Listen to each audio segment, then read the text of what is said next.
और देखिए मेरे साथ पीसी गर्ग साहब बैठे हैं, हमारे पुराने मित्र हैं, लॉयर हैं, sale tax, income tax, GST, और हम भैया सिविल वाले हैं या क्रिमिनल वाले कह लो। आज सुबह मेरे को मिले पीसी गर्ग जी, कहते किधर रहते हो, मैंने कहा रहते हो तो इधर ही उधर है। तो आज मेरे को भी याद आया कि मैं क्यों ना पीसी गर्ग साहब से, क्योंकि ये जर्नल भी निकालते हैं, ये मैगजीन भी निकालते हैं महीने बाद, और इनको जितनी नॉलेज है इनकम टैक्स, जीएसटी और जो टैक्सेस हैं तो शायद किसी को ना हो, क्योंकि बड़ी बड़ी किताबें भी लिखी हैं इन्होंने। ये खुद ही बताएंगे कि जो आपका सफ़र है, आपने कब से किताबें लिखनी शुरू की, पीसी गर्ग साहब जी बताइए। और हम ये जानना चाहेंगे आपसे कि आप इतने पढ़े लिखे हैं और इतना आप नॉलेज या ज्ञान है इसके बारे, थोड़ा सा लोगों को भी पता चले कि पीसी गर्ग साहब ने कितनी मेहनत की है। जो ये लॉ है इस समय हम देख रहे हैं कि जो फाइनेंस के ऊपर है, कॉमर्स के ऊपर है, टैक्स के ऊपर है, तो बताइए पहले कौन सी किताब लिखी आपने? मैंने सबसे पहले 1985 में किताब लिखी थी जो पंजाब जनरल सेल टैक्स पे थी, जब मेरी उम्र सिर्फ 30 साल की थी। उसके बाद लगातार मैं किताबें लिखता आ रहा हूँ। जीएसटी पे अब लिख रहा हूँ, इनकम टैक्स पे लिख रहा हूँ। पहले पंजाब जनरल सेल टैक्स पे लिखी, फिर जब पंजाब जनरल सेल एक्ट की जगह पे वैट एक्ट आ गया, पंजाब वैट एक्ट आ गया, तो मैंने पंजाब वैट पे लिखी। पंजाब वैट पे भी सारे पंजाब में मेरी ही किताब चलती थी। अब जब जीएसटी आ गया तो जीएसटी पे भी लिखता हूँ किताबें, इनकम टैक्स पे किताबें लिखता हूँ, और 2 मैं जर्नल, मंथली जर्नल निकालता हूँ। पहला मंथली जर्नल मैंने इनकम टैक्स पे 1999 में निकाला था, जो कि अब तक चल रहा है। हर महीने मैं उसको रेगुलरली निकाल रहा हूँ। दूसरा जर्नल मैंने निकाला था सेल टैक्स मैटर 1998 से, वो भी रेगुलरली चला। लेकिन 2017 में जीएसटी आने के बाद मैंने उसको नाम बदल के जीएसटी लीगल मैटर्स रख दिया, जो कि अब तक चल रहा है और हर महीने निकाल रहा हूँ। इसमें मैं सारी नॉलेज देता हूँ। जो इनकम टैक्स पे, इनकम टैक्स का मैगजीन है, उसमें इनकम टैक्स पे सारी जजमेंट्स, नोटिफिकेशंस, सर्कुलर, इंस्ट्रक्शंस, ये सारी इन्फॉर्मेशन मैं उस पर देता हूँ। इसी तरह जीएसटी का जो दूसरा मैगजीन है जीएसटी लीगल मैटर्स, उसमें जीएसटी की सारी नॉलेज देता हूँ कि जीएसटी में कौन कौन सी जजमेंट्स आई, कौन कौन से इंस्ट्रक्शंस आई, सर्कुलर्स आए और नोटिफिकेशंस आई। जो मेरी जो किताबें हैं, मैं 7 किताबें इस वक्त निकाल रहा हूँ, जिनको मैं हर साल अपडेट करता हूँ। 1985 से मेरा सफ़र शुरू हुआ है किताबें निकालने का, और इसको मैं हर साल अपडेट करता हूँ। जैसे पहली किताब है मेरी जीएसटी मैनुअल, जिसमें जीएसटी का एक्ट, रूल्स, नोटिफिकेशन दी हुई है। दूसरी किताब है जीएसटी किताब भी दिखाते रहिए साथ साथ, देखिए ये किताबें भी हैं इसके पास। ये किताब है मेरी जीएसटी मैनुअल 2024, जिसमें मैंने GST act, CGST act, IGST act, compensation session act, rule, notifications, form सब अप टू डेट दिए हुए हैं। ये 2024 की है? ये 2024 की है। 23 वाली दिखाइए। ये जीएसटी टैरिफ मैनुअल है 2023 वाली, जिसमें ये दिया गया है कि किस कमोडिटी पे कितना जीएसटी लगेगा, कितना जीएसटी लगेगा। ये है हमारी जीएसटी डाइजेस्ट। ये डाइजेस्ट में क्या है? जीएसटी डाइजेस्ट में जजमेंट्स हैं, judgements of supreme court, judgements of high court, judgements of advance authority, उनका सब्जेक्ट हैं। जो फुल जजमेंट्स हमारी मैगजीन में दिए जाती हैं, इसमें उसका सब्जेक्ट दिया जाता है और रेफरेंस दिया जाता है फुल जजमेंट का, सेक्शन वाइज हैं ये। दैन एक आरटीआई पे, मेरी राइट टू इंफॉर्मेशन एक्ट पे, सूचना का अधिकार, ये भी किताब मैं 2005 से निकाल रहा हूँ, और हर साल एडिशन, हर साल या 2 साल या 3 साल बाद इसका अपडेट करता हूँ। अच्छा, इसमें मैटर जो होता है अपना ये सेल टैक्स से इनकम टैक्स के होता है, कैसे आदमी अगर आरटीआई में। हाँ, इसके मैंने पहले 20 पेज दिए हुए हैं, ये मैं दिखाता हूँ आपको। वो देखिए स्टूडेंट्स के लिए भी और जो प्रोफेशन में उनके लिए बहुत ही ईजी है, यानी कि ईजी रहेगा अगर ये देखो। ये मैंने दी हुई है कि कैसे हमने आरटीआई में अप्लाई करना है, परफॉर्मा दिया हुआ है, बस इसको भरो, इसको फोटोकॉपी कराओ और भर दो, आरटीआई में अप्लाई हो जाएगा। नीचे लिखा हुआ है क्या क्या प्रिकॉशन रखनी है। फिर इसी तरह फर्स्ट अपील का दिया हुआ है, अगर मान लो आपको इन्फॉर्मेशन नहीं मिलती या इन्फॉर्मेशन से आप सेटिस्फाइड नहीं हैं तो आप फर्स्ट अपील करेंगे।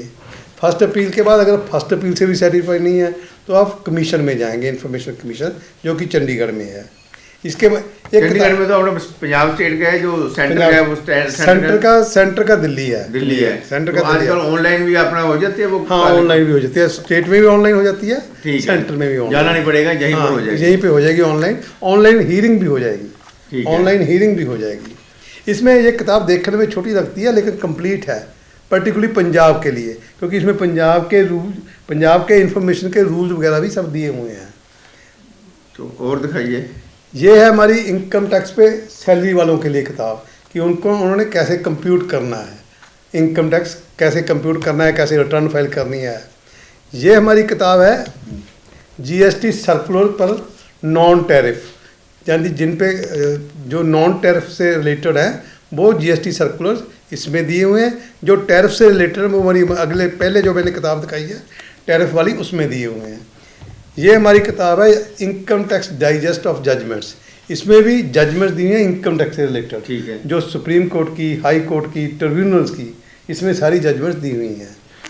अच्छा, पीछे करके जी जो अब आपने किताबें लिखी हैं, जो प्रोफेशनल जो इस समय जो लॉयर हैं या इनकम टैक्स की जो प्रैक्टिस कर रहे हैं, सेल टैक्स की, जीएसटी की, उनके लिए, तो उसके बाद स्टूडेंट्स के लिए, दोनों के लिए फायदेमंद है। स्टूडेंट्स के लिए नहीं, ये मेनली एडवोकेट्स के लिए, हाँ। या जो बिजनेसमैन, अच्छे बिजनेसमैन है जो पढ़ना चाहते हैं, उनके लिए फायदेमंद ठीक है। उनके लिए फ़ायदेमंद है। इसी तरह ये हमारा जीएसटी का मंथली मैगजीन है। जीएसटी का हर महीने हम ऐसे मंथली मैगजीन निकालते हैं, जिसका 6 महीने के बाद एक बाउंड वॉल्यूम बन जाता है। जैसे मैंने बुक पीछे लगा के रखे हैं, सब बुक्स हैं इनकी लिखी हुई, जो ये बुक्स लगा के रखी हैं, ऐसे बाउंड होके आ जाती हैं। इसमें रेगुलरली हर महीने जो नोटिफिकेशन आती हैं, जो जजमेंट्स आती हैं, जो सर्कुलर आते हैं, वो हर महीने इसमें देते हैं हम जीएसटी के रिलेटेड। इसी तरह इसमें इनकम टैक्स मैटर्स है। इनकम टैक्स मैटर में हम इसी तरह, ये भी एक हर महीने का मैगजीन है, हर महीने का ये भी मैगजीन है। और इसी तरह इसको 6 महीने का इकट्ठा करके फिर बाउंड बनता है। और इसमें भी जजमेंट्स रेगुलरली आती हैं, और सर्कुलर आते हैं, इंस्ट्रक्शन जाती हैं, नोटिफिकेशन जाती हैं। तो अगर हम गूगल में या कहीं सर्च मारते हो किस नाम से, या ये बुक्स बाजार से लेना चाहिए तो किस नाम से हम बोलेंगे? पीसी गर्ग, कौन सा पब्लिशर आप कैसे जानेंगे? ये पीसीजी इंटरनेशनल प्राइवेट लिमिटेड मेरी अपनी फर्म पब्लिश करती है इसको। ठीक है। और आप लायल बुक डिपो से इसको ले सकते हो, हाँ। यहाँ से। और ऑल इंडिया में है वैसे मेरे बुक सेलर। अमेजन वगैरह पर डाला कि नहीं डाला? अमेजन पे नहीं डाला, लेकिन मेरी अपनी वेबसाइट है businessmattersindia.com। businessmatterindia.com। businessmattersindia.com। तो उसमें सारा डिटेल दिया होगा, उसमें सारी की डिटेल दी हुई है। आप उसमें कॉन्टैक्ट नंबर भी दिए हुए हैं, आप वहाँ से कॉन्टैक्ट करें, हम जहाँ से भेज देते हैं। ठीक है, यानी कि बाई पोस्ट भेज देंगे, पोस्टेज फ्री है। पोस्टेज फ्री है। कोई भी बुक्स आप मंगवाना चाहते हैं तो इनकी वेबसाइट हाँ। द्वारा फिर बताना। हमारी businessmattersindia.com। तो इस किसके पीछे लिखा है बुक्स? हाँ, सबके पीछे लिखा हुआ है, जर्नल के पीछे भी लिखा हुआ है। ये दिखाइए, ये दिखाइए पकड़ के, ये थोड़ा क्लोज करके दिखा। ये लिखा हुआ है, क्लोज करके दिखा दो, दिखा दो, वो खुद ही कर लेगा वहाँ से। businessmattersindia.com। तो यहाँ पर सर्च कीजिए जो जो बुक्स लिखी हैं पीसी गर्ग साहब ने। इसकी जो प्राइस है इनकम टैक्स मैटर्स की, इसकी प्राइस है 3000 पर ईयर। उसमें 12 जर्नल आएंगे, 2 वॉल्यूम बनेंगे इनकम टैक्स मैटर के। और जो जीएसटी लीगल मैटर्स है, इसकी प्राइस 2025 के लिए है 2900 रुपया। इसकी 3000 रुपया 2025 साल के लिए, ईयर 2025 के लिए। इसकी 2025 के लिए जीएसटी लीगल मैटर के लिए 2900 रुपया साल की पूरी सब्सक्रिप्शन है। तो और आप क्या मैसेज देना चाहोगे जो अपने इंडियन जो हैं, जो टैक्स पेयर हैं, कि टैक्स पेयर के लिए तो मेरा मैसेज यही है कि although tax are made very complicated, taxes को बहुत कॉम्प्लिकेट कर दिया गया है। और देखिए पीछे गर्ग जी मेरे को बता रहे हैं कि आने वाले समय में अब जो पोजीशन है हमारे टैक्स पेयर के लिए, क्या क्या इस समय प्रॉब्लम आ रही है, थोड़ा सा इसके बारे में बता हाँ। दीजिए, क्योंकि आप तो राइटर हैं, लिखते हाँ। भी हैं, बताएं, थोड़ा सा बताइए आज। देखिए, जैसे रिसेंटली मेटल स्क्रैप में इन्होंने जीएसटी पर TDS लगा दिया। उससे क्या हुआ, जो मेटल स्क्रैप के डीलर हैं वो सेल भी करते हैं और परचेज भी करते हैं, उनको 50 रिटर्न साल में भरने के लिए हो गई। और देखिए, एक बिजनेसमैन क्या बिजनेस करेगा कि 50 रिटर्न साल में भरेगा? और फिर कई गलती हो जाती है तो फिर उसको रेक्टिफाई करो, टाइम गुजर गया तो उसका टैक्स भरो। ये बहुत ही कॉम्प्लिकेटेड बना दिया गया है, वैसे भी बहुत कॉम्प्लिकेटेड है। एक सेक्शन 129 है, सेक्शन 129 अंडर जीएसटी, उसमें पेनल्टी की जो ऑफिसर को डिस्क्रिशन दी गई है वो बहुत वास्ट है, बहुत ज़्यादा गैप है। वो जैसे मान लो एक 10 लाख का मैंने माल बेचा, उस पर 5% टैक्स है, तो उसको डिस्क्रिशन है कि 50,000 रुपये से लेके 20 लाख तक कोई भी पेनल्टी लगा सकता है। अच्छा, 10 लाख का मैंने माल भेजा, मान लो माल पकड़ा गया, शक के आधार पे ही लगा देते हैं ये 50,000 से लेके 20 लाख तक जितनी मर्जी लगा सकता है। 10 लाख का माल 20 लाख की पेनल्टी लगेगी। 20 लाख का माल 20 लाख तक पेनल्टी लगा सकता है। फिर वहाँ क्या होता है कि रिश्वत चलती है। अब जब 20 लाख 50,000 से लेके 20 लाख तक उसके पास डिस्क्रिशन है, तो वहाँ रिश्वत चलेगी, रिश्वत चलेगी। एक दूसरा, इन्होंने रजिस्ट्रेशन का प्रोसेस इतना कॉम्प्लिकेटेड कर दिया है, पूछो मत।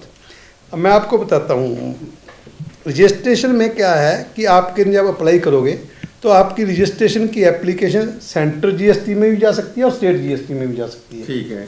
जो स्टेट जीएसटी है वो तो पता चल जाता है कि कहाँ गई है, चलो हम मिलके उनको समझा सकते हैं कि ये कानून है, ये कागज जो रहेगा ले लो। सेंट्रल जीएसटी में ये पता ही नहीं चलता कि हमारी एप्लीकेशन कहाँ गई है, और एक बार मौका देते हैं वो कि डिफेक्ट रेक्टिफाई कर लो, दूसरी बार रिजेक्ट कर देते हैं। चाहे सीजीएसटी के ऑफिसर को, इंस्पेक्टर को कानून की समझ ना हो, उसके कारण भी रिजेक्ट कर देते हैं हमारी एप्लीकेशन। फिर वो दोबारा अप्लाई करो, वहाँ दोबारा अप्लाई करना है जीएसटी नंबर लेने के लिए। जीएसटी नंबर लेने के लिए मैंने भी 4-5-6 बार अप्लाई करने के बाद फिर बाद में आया तो कहते हैं प्रॉब्लम है, कार्ड में गलती आ गई। उसके बाद वो कहते हैं कि ये अपना इसके लिए फर्द लेके आओ, फर्द लगाइए उसके साथ, पता नहीं क्या क्या सब मांगते हैं। यानी ये नहीं कि एक बार मौका दिया तो और रिजेक्ट कर दिया। इनको चाहिए कि अगर एक बार मौका दिया तो मिलने का टाइम देना चाहिए, ताकि हम एक्सप्लेन कर सकें कि हमारा ये पॉइंट है। कई बार क्या, बहुत बार ऐसा होता है कि कानून हमारे पक्ष में होता है, हमें कानून पता होता है, अफसर को या इंस्पेक्टर को कानून नहीं पता होता, वो इसी में रिजेक्ट कर देता है एप्लीकेशन। चलो पीछे करेंगे, फिर कभी आएंगे, बातें करेंगे। अब तो थोड़ा सा हमने जब बताया उसके बारे आपका, फिर कभी कोई ऐसा मैटर हो जो लोगों के काम आए, तो ऐसे बात करना हमारे से। हाँ, मैं इंटरेस्टेड हूँ, मैं चाहता हूँ कि बातें लोगों को अवेयर हो, उसके बारे में लोग अवेयर हो, और जो सरकार भी अवेयर हो, ताकि इनका कानूनों में बदलाव हो, तो हमारा कारोबार जो बिजनेस है वास्तव में ये स्किल्ड इंडिया बने। और फिर कहते हैं लोकल वोकल तभी बनेगा जब लोगों को शांति मिलेगी, अच्छा काम मिलेगी, जब काम करने के लिए, बिजनेस करने के लिए टाइम मिलेगा और 50 रिटर्न नहीं मिलेगा, से छूट मिलेगी, तभी जाने के लोग ना थोड़ा सा अच्छा काम करेंगे। धन्यवाद BC Garg ji, thank you जी। एक और बात मैं कहना चाहता हूँ कि प्रोसीजर इज पनिशमेंट। अगर आपने प्रोसीजर में हमें उलझा के रख दिया तो बिजनेसमैन को यही बड़ी पनिशमेंट, यानी थोड़ा सा इजी होना चाहिए, यानी प्रोसीजर इजी होना चाहिए ताकि जो आसान से हम टैक्स भर सकें, आसानी से टैक्स भर दीजिए। चलो धन्यवाद, फिर बात करेंगे। Thank you sir, so much, thank you.